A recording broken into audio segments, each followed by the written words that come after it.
Hello student, this is Subraj and welcome back to another video of preposition. दोस्तों आज हम लोग प्रीपोजिशन के और भी यूजेस को देखेंगे। जैसा कि मैंने लास्ट वीडियो में देखा था फ्रॉम एंड ऑफ के यूजेस को देखा था, तो आज के वीडियो में हम लोग तो और भी प्रीपोजिशन के यूजेस को देन उसके एग्जांपल्स को देखेंगे। तो लास्ट वीडियो में मैंने आपको लास्ट में कुछ एग्जांपल्स दिया था जिसको आप लोगों को करना था, उसका सोल्यूशन अभी मैं कर रहा हूं। बहुत सारे स्टूडेंट ने मुझे कमेंट सेक्शन में दिया, कुछ का गलत भी था और कुछ का सही भी था। तो चलिए अभी हम लोग इसको सोल्यूशन करते हैं, देन समझते हैं कि कहां पे हमारा क्या मिस्टेक्स था एंड कहां पे हम लोग उसको कवर करेंगे। देखिए क्या है, choose the correct preposition of the following sentences. हमने लास्ट वीडियो में आपको दो प्रीपोजिशन पढ़ाया था, फ्रॉम एंड ऑफ। तो यहां पे आपको फ्रॉम एंड ऑफ के ही यूजेस को करना था। तो he is coming dash Patna, he is coming dash Patna. अब देखिए जो बोला गया था, कभी अगर किसी भी सोर्स से आए, है ना, किसी प्लेस से अगर एक जगह से दूसरे जगह अलग होता हो जगह, तो वहां पे हम लोग किसका यूज करते हैं? फ्रॉम का यूज करते हैं, है ना, वहां पे हम लोग फ्रॉम का यूज करते हैं। ओके, नेक्स्ट है हमारा ही इज। लास्ट वीडियो में मैंने यहाँ पे इज को नहीं लिखा था, दो क्वेश्चन में, question number 2 and question number 3। Kindly आप लोग इस दोनों को करेक्ट कर लेंगे, यहाँ पे इज होगा। ओके, ऐसे भी आप लोग को पता ही है इज एम आर के बाद हम लोग वर्ब के फोर्थ फॉर्म को यूज करते हैं, वर्ब के फोर्थ फॉर्म को यूज करते हैं, तो आप लोग उसको करेक्ट कर लेंगे। सी इज राइटिंग, यहां पर भी आपको क्या होगा? फ्रॉम का यूज होगा। क्यों? क्योंकि जब किसी सोर्स से कोई काम किया जाता है, जब किसी सोर्स से कोई काम किया जाता है तो उस जगह पे हम लोग फ्रॉम का यूज करते हैं। मैंने लास्ट वीडियो में आपको बहुत ही अच्छे तरीके से इस चीज को डिक्लेयर किया था और पढ़ाया था, है ना। तो यहां पे आपका इज होगा और इसके बाद यहां पे आपका क्या होगा? फ्रॉम को पुट करेंगे। Within hour the Air India flight will take dash. अब देखिए यहाँ की बातें हैं, मैंने आपको लास्ट में ऑफ के बारे में कुछ बातों को बताया था जिसको आप लोग करना था। जैसा कि मैंने बोला था ये कॉम्प्लेक्स सेंटेंस के रूप में आता है। तो टेक के साथ ऑलवेज यहाँ पे क्या बातें हो रही है? Within hour the Air India flight, flight मतलब प्लेन की बातें हो रही है। जब फ्लाइट जो है रनिंग वे से कहां पे? धरती पे आती है, लैंड करती है, तो उस जगह क्या होता है? वो टेक ऑफ करती है। क्या करती है? टेक ऑफ करती है। कल मैंने इसके बारे में आपको बताया था। तो यहां पे आपका क्या होना है? ऑफ होना है ना। She is jumping dash the table, she is jumping dash the table. अब देखिए यहाँ पे इज है और यहाँ पे जंपिंग है, तो ये अब एक जगह से कोई दूसरे जगह क्या हो रहा है? अलगाव हो रहा है। अब एक जगह से क्या हो रहा है? एक सतह से दूसरे सतह में अलगाव हो रहा है, तो इस जगह हम लोग ऑफ का यूज करेंगे, है ना। मैंने आपको ऑलरेडी ये चीज पढ़ा दिया है। You are coming dash tomorrow, you are coming dash tomorrow. अब यहां पर देखिए टाइम की बातें हो रही है। पॉइंट ऑफ टाइम में जब किसी पॉइंट ऑफ टाइम की जब कहीं बात हो तो वहां पे हम लोग फ्रॉम का यूज करते हैं। किसका यूज करते हैं? फ्रॉम का यूज करते हैं। होप आप लोग को ये सारा पॉइंट्स बहुत ही अच्छे तरीके से कवर हो गया। तो अभी हम लोग नेक्स्ट किस चीज को देखने वाले हैं, कौन से प्रीपोजिशन को देखने वाले हैं, उसे देखते हैं। आज हम लोग बेसिकली कौन से प्रीपोजिशन को देखने वाले हैं, पहले हम लोग उसको समझ लेते हैं और किस वे में हम लोग आज की स्टडी को करेंगे उसे देख लेते हैं। तो आज हम लोग किसका? सिंस का यूज करेंगे, है ना।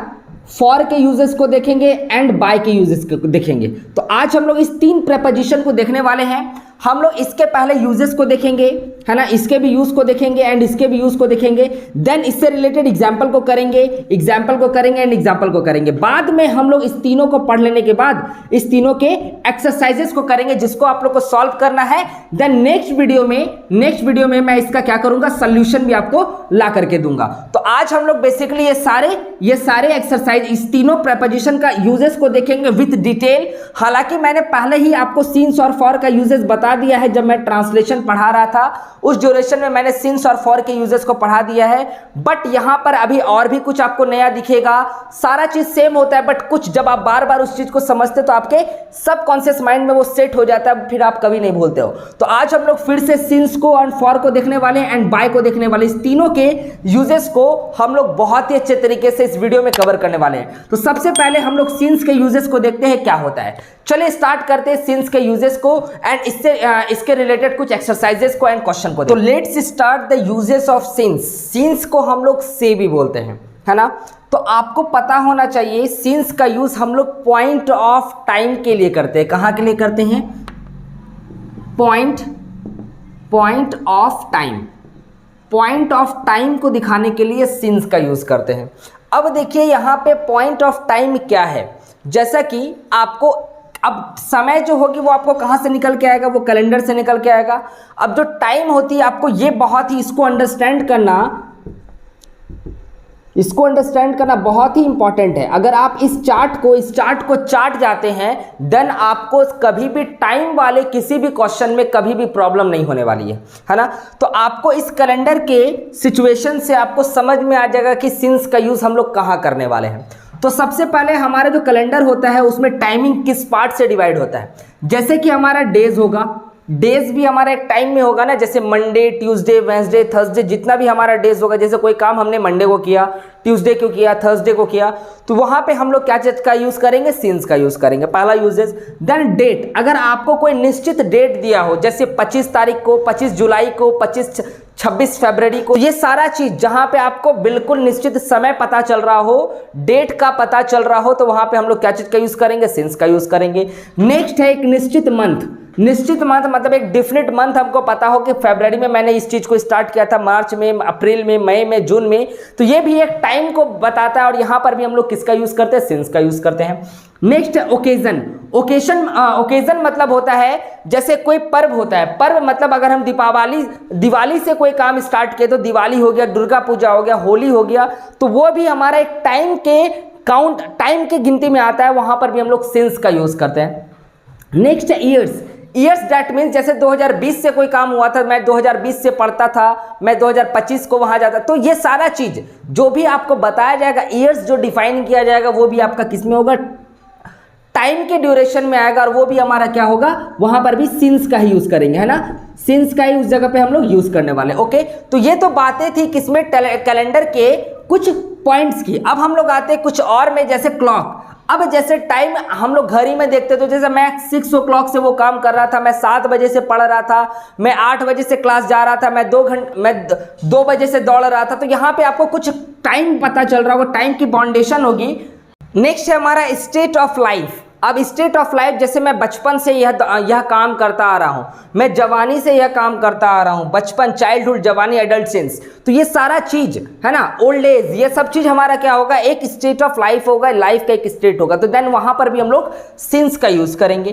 Part of each day. अब एक दिन का जो पार्ट होता है, that means morning, evening, afternoon, night, ये सारा एक क्या है, डे का पार्ट है, तो इस जगह भी हम लोग सिंस का यूज करेंगे। होप आप लोग को सिंस के यूजेस में इस कैलेंडर के इस चार्ट के मदद से आपको समझ में आ गया होगा क्या कि हम लोग कहां सिंस का यूज करते हैं। आप लोग सिर्फ वीडियोस को देखे नहीं, आपको ये सारी चीज को उतारना है, देन आपको कॉपी में इसको नोट डाउन करना है, तभी आप लोग इसको समझ सकते हैं।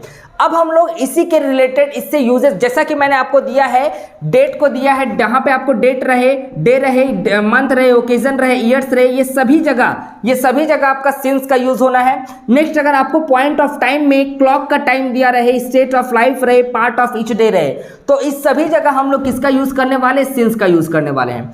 तो चलिए हम लोग कुछ एग्जाम्पल को देख करके सिंस के यूजेस को और भी इनहेंस करते हैं, उसके अंडरस्टैंडिंग को और भी क्लियर करते हैं। चलिए let's start the example of since. चलिए हम लोग एग्जांपल को देखते हैं। जैसा कि आपका पहला एग्जांपल है, राम 5 बजे से घूम रहा था। अब यहाँ देखिए 5 बजे मतलब यहाँ क्लॉक की टाइम की बता रही है, टाइम का बोध हो रहा है, और जहां पे टाइम का बोध हो रहा होगा वहां पे हम लोग किसका यूज करेंगे, सिंस का यूज करेंगे। क्या होगा, राम अब देखिए 5 बजे से घूम रहा, काम क्या हो रही है, लगातार कंटिन्यू फॉर्म में चल रही है ना, कंटिन्यू फॉर्म में। अब जहां पे कंटिन्यूअस फॉर्म में चल रही होगी तो वहां पे हम लोग प्रेजेंट परफेक्ट कंटिन्यूअस टेंस की बात करेंगे, और प्रेजेंट परफेक्ट कंटिन्यूअस टेंस में हम लोग किसका यूज करते हैं, हैज या फिर हैव प्लस भी 4 का यूज, सॉरी हैज हैव के साथ किसका, बीन का यूज करते हैं, देन उसके बाद भी 4 का यूज करते हैं, वर्ब के 4th फॉर्म का यूज करते हैं। तो उसी स्ट्रक्चर के बेस पे हम लोग बनाएंगे। Ram has been walking. अब वॉकिंग के बाद क्या होगा, सिंस कब से भाई, 5 o'clock, सिंस 5 o'clock, है ना। तो Ram has been walking since 5 o'clock, 5 बजे से। गीता सुबह से रो रही थी। अब यहाँ पे सुबह से रोना मतलब यहाँ पर आपका पार्ट ऑफ डे के बारे में बातें हो रही है, सुबह से रो रही है, डेट मीन्स एक मॉर्निंग इवनिंग नाइट, ये पार्ट ऑफ डे है ना। तो जब यहाँ पे पार्ट ऑफ डे की बातें होगी तो यहाँ पर भी क्या करेंगे, Sita has been, sorry Gita है तो यहाँ पे गीता लिखिए, गीता हैज बीन, रोना का इंग्लिश क्या होता है, विप, है ना। तो यहाँ पे विपिंग होगा सिंस मॉर्निंग, है ना। गीता जो हमारी सुबह से रो रही है, सिंस मॉर्निंग। वे मंडे से यहाँ है, वे मंडे से यहाँ है। तो अब देखिए, मैं तो आपको हिंट करके बता दिया कि क्या होने वाला है, लेकिन आप अपने आप को इन्हांस तभी कर पाओगे जब आपको समझ में आएगा। मैंने आपको ऑलरेडी टेंस पढ़ा दिया है, टेंस से रिगार्डिंग मैंने आपका ट्रांसलेशन भी सॉल्व करा दिया है। तो ये आपका धर्म होता है, कर्तव्य होता है कि मुझे सॉल्व करके मुझे दें और बताएं कि आपने क्या क्या सीखा। तो वे मंडे से यहाँ है, सिंस का यूज आपको करना है। यहाँ मंडे है, डे, पार्ट ऑफ डे के बारे में बात हो रही है। रोहन सुबह से खेल रहा है, यहाँ भी पार्ट ऑफ डे के बारे में बात हो रही है। तो इस सभी जगह हम लोग सिंस का यूज करेंगे। देन इसका ट्रांसलेशन बना के मुझे जल्दी से कमेंट सेक्शन में इसका आंसर बताएं क्या होगा। अदरवाइज हम लोग इसको लास्ट में कुछ क्वेश्चंस को करेंगे ही, लेकिन आपको समझना है और इसका आंसर मुझे कमेंट सेक्शन में बताना है। मैं इस 2 क्वेश्चन को छोड़ रहा हूं। चलिए, पहला यूजेस हम लोग तो समझ गए, यही हमारा किसका होता है, सिंस का यूजेस होता है।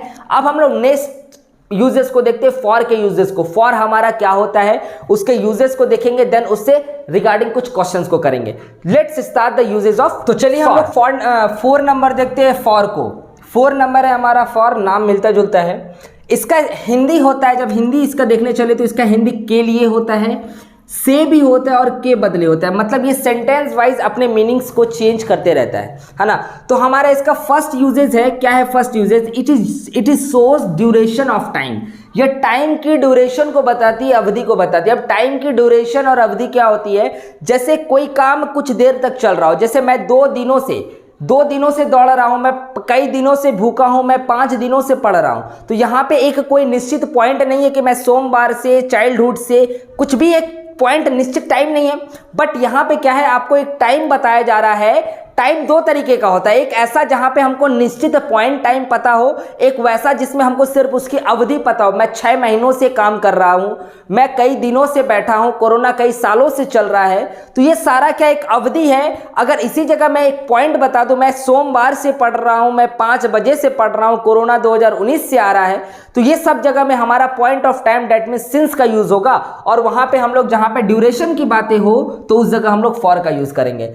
हम लोग कुछ एग्जाम्पल को देखते हैं और इसके नॉलेज को और इनहेंस करते हैं। दोस्तों, जैसा कि आप लोग को पता है, मैं आप लोग से जरूर कुछ क्वेश्चन करूंगा, तो सभी का आंसर मुझे कमेंट सेक्शन में चाहिए। और आप लोग, मुझे वादा है कि आप लोग जरूर मुझे कमेंट सेक्शन में इसका आंसर दोगे।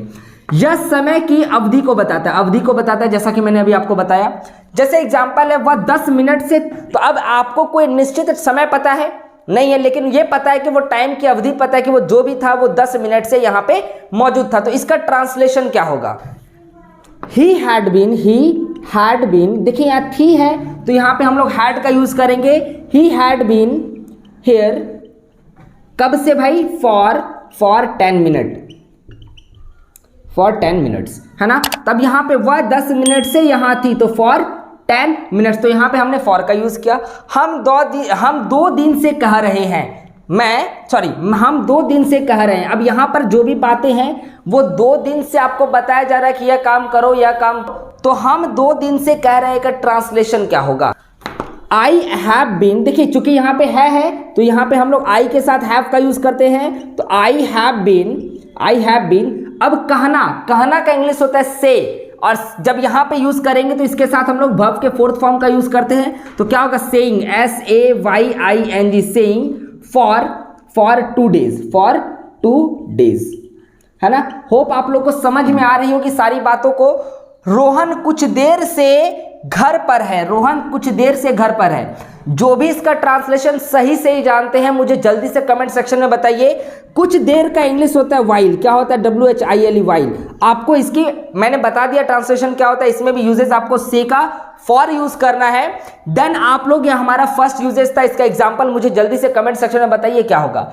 नेक्स्ट यूजेस, फॉर के सेकंड यूजेस को देखते हैं क्या होता है। अब चलिए फॉर के सेकंड यूजेस को समझते हैं क्या है। इट शोज पर्पस मतलब उद्देश्य। जब भी किसी सेंटेंस में कुछ उद्देश्य से कोई काम किया जा रहा हो, किसी वाक्य में कोई उद्देश्य बता रहा हो, जैसे कि मैंने बोला, मैं पढ़ने के लिए तुम्हें पैसे दे रहा हूं, मैं यहां आने के लिए तुम्हें पैसे दे रहा हूं, इस तरीके का जो भी मैंने यहां कोई उद्देश्य है, मैं यहां आने के लिए तुम्हें पैसे दे रहा हूं, मैं सोने के लिए टाइम निकाल रहा हूं, है ना, कोई एक उद्देश्य है, मैं घूमने के लिए वहां जा रहा हूं, तो ये सारा कहीं ना कोई पर्पस होगा, तो उस जगह भी हम लोग फॉर का यूज करेंगे। जैसा कि एग्जाम्पल में लिखा हुआ है, वह पैसों के लिए यहां आता है, वह पैसों के लिए यहां आता है, तो क्या होगा, he comes here, he comes here for money, है ना। तो यहां पे मैंने किसके लिए यूज किया, कोई उद्देश्य को बताने के लिए, कोई उद्देश्य को बताने के लिए मैंने फॉर का यूज किया। तुम पढ़ने के लिए मुझे पैसे दे रहे हो, तुम पढ़ने के लिए मुझे पैसे दे रहे हो, तो क्या होगा, you are giving me money for study, you are giving me money for study, तुम पढ़ने के लिए मुझे पैसे दे रहे हो, है ना। उसी तरीके से लास्ट एग्जांपल आपको ही बना के मुझे देना है, उस लड़के ने यह तुम्हारे लिए किया है, उस लड़के ने यह तुम्हारे लिए किया है। दोस्तों आप लोगों को कुछ बड़ा सेंटेंस को बनाना पड़ेगा ही, क्योंकि आप इंग्लिश सीख रहे हैं, देन आपको इंग्लिश भी बहुत अच्छे तरीके से सिखाया जा रहा है। आप लोग क्या प्रैक्टिस कर रहे हो इसका आप लोग को खुद में पता चलना चाहिए, सिर्फ वीडियोस को देखना देन आप लोग उसके लिए प्रैक्टिस नहीं करना, दिस इज वेरी बैड, ये बहुत ही ज्यादा गलत है। तो अगर आप लोग जो भी वीडियोस को देखते हैं आप एक्चुअली में सीखना चाहते हैं, then you have to put your effort on yourself, आपको खुद पर एफर्ट को पुट करना होगा, डालना होगा। That's why you are understand what you want, तब आप समझ सकते हो जो आप चाहते हो, है ना। तो उसी तरीके से उस लड़के ने यह तुम्हारे लिए किया, आप अपने आप में माइंड में एफर्ट डालो कि क्या होगा इसका आंसर, करेक्ट पोजीशन क्या होगा। आप मुझे इसका जल्दी से कमेंट सेक्शन में आंसर दीजिए। चलिए इसी का हम लोग थर्ड यूजेस को देखते हैं, नेक्स्ट यूजेस फॉर। तो चलिए हम लोग थर्ड यूजेस को देखते हैं, किसका, फॉर के थर्ड यूजेस को देखते हैं। जैसा कि मैंने आप लोग को बोला था कि आपको किसी में एक यूजेस दिखेंगे एंड किसी में मोर यूजेस दिखेंगे, तो आपको बिल्कुल घबराना नहीं है कि मैंने उसका एक ही यूजेस पढ़ा तो आपको ये, मैंने सारा चीज आपको कहीं से कोई भी पॉइंट को छोड़ा नहीं गया है। आप ऐसा सभी चीज आपको पॉइंट बताया जा रहा है जिससे कि आप प्रीपोजिशन को समझ सको और सॉल्व सको, है ना। तो जैसा कि यहाँ थर्ड नंबर हमारा लिखा है एक्सचेंज के बदले, है ना। एक्सचेंज का हिंदी क्या होता है, के बदले। फॉर का थर्ड यूजेस है कि जहां पर कोई काम एक्सचेंज के रूप में हो, जैसे कि मैंने बाइक 2000 रुपए में खरीदा, सॉरी 2000 में बाइक नहीं मिलता है, मैंने 50,000 रुपए, 50,000 में भी बाइक नहीं मिलता, मैंने 2 लाख में एक बाइक खरीदा, बहुत ही अच्छा बाइक खरीदा, 2 लाख में मैंने बाइक खरीदा, तो 2 लाख मैंने उसको दिया, उसके बदले मैंने बाइक लिया, तो वहां पे हम लोग फॉर का यूज करेंगे, है ना। तो इसी प्रकार से आपको एग्जाम्पल दिखेगा, जैसा कि यहाँ पे लिखा है, उसने 5 रुपए में पेन खरीदा, पेन 5 रुपए में ही मिलता है, क्या होगा इंग्लिश इसका, he bought pen for 5 rupees, for 5 rupees, for 5 rupees, है ना। मैं 100 रुपए में यह किताब लिया, मैं 100 रुपए में यह किताब लिया, तो क्या होगा, आई देखिए लिया, तो लिया का इंग्लिश क्या होगा, पास्ट फॉर्म में होगा, तो I took this book, I took this book for 100 rupees, for 100 rupees, for 100 rupees, है ना। I took this book for 100 rupees। मेरे भाई ने काम के बदले मुझे पैसे दिए, ये थोड़ा लंबा है, तो यहां पर भी देखिए काम किया तो पैसे दिए, तो बदला हो रहा है ना। तो मेरे भाई ने काम के बदले मुझे पैसे दिए, क्या होगा, my brother gave me money किसके लिए, फॉर वर्क, मैंने काम किया तो उसके बदले मुझे पैसे मिले। होप आप लोग को ये फॉर के यूजेस, ये 3 यूजेस थे फॉर में, तो आपको बहुत ही अच्छे तरीके से समझ में आया होगा। दोस्तों वीडियो बहुत ही लंबा बन जाने के कारण हम लोग बाय का यूजेस नेक्स्ट वीडियो में पढ़ेंगे, नेक्स्ट पार्ट में पढ़ लेंगे। तो अभी हम लोग सिंस को एंड फॉर के यूजेस को बहुत ही अच्छे तरीके से देखा, तो चलिए हम लोग इससे एग्जाम्पल को देखते हैं, जिसका एग्जाम्पल आप लोग को कमेंट सेक्शन में आंसर देना है विथ सेंटेंस। आपको एक पूरा का पूरा एक सेंटेंस प्रोवाइड करना है, आपको पूरा सेंटेंस सेंटेंस में आंसर देना है। तो नेक्स्ट वीडियो में मैं इसका सोल्यूशन भी लेके आऊंगा, साथ में बाय का यूज भी पढ़ाऊंगा। चूंकि वीडियो लंबा बन जाने के कारण मैं इसको यहीं पे स्टॉप कर रहा हूं आज के वीडियो को। तो आज का वीडियो में हम लोगों ने सिंस का एंड फॉर का यूजेस को देखा। चलिए हम लोग इस सिंस के एंड फॉर के यूजेस के एग्जाम्पल को देखते हैं। तो ये रहा आपका एक्सरसाइज। आपको मैंने अभी तक जितने भी प्रीपोजिशन पढ़ाए हैं उस सारे का यूजेस आपको इस सेंटेंस में करना है, इस पांचों में करना है। पहला क्वेश्चन क्या है? Ram has been doing this dash hours.